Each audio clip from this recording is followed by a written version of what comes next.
Next நம்ம கவனமாக பார்க்க வேண்டியது, ஓப்பன் பண்ண கர்லி பிரேசஸ் எல்லாமே ப்ராப்பராக க்ளோஸ் பண்ணியிருக்கோமா. இந்த இஃப் பிளாக்குக்கு ஓப்பன் பண்ணது க்ளோஸ் பண்ணியிருக்கணும்.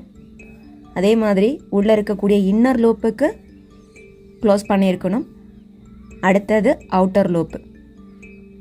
ஓகே, அண்ட் தென் ஃபைனலி நான் ஸ்டார்டிங்கில் ஓப்பன் பண்ணியிருந்தேன் இல்லையா, அதுவும் க்ளோஸ் ஆகிருக்கணும். பட் அதை இந்த இடத்துல நான் க்ளோஸ் பண்ணலை.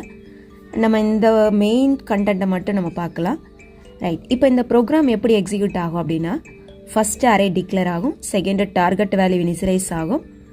அடுத்தது இப்போ இந்த லூப்பிங்க்கு வரும். லூப்பிங்கில் ஐயோட வேல்யூ இனிஷியலைஸ் ஆகும். அடுத்து கண்டிஷன் செக் பண்ணுவாங்க. கண்டிஷன் செக் பண்ணோன்னா இன்க்ரிமெண்ட் ஆகாது. அடுத்து ஜேக்கு வரும். ஜேயோட வேல்யூ இனிஷியலைஸ் ஆகும்.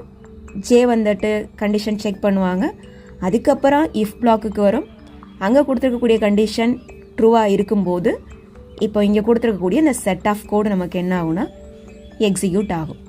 ஸோ இதுதான் வந்து அந்த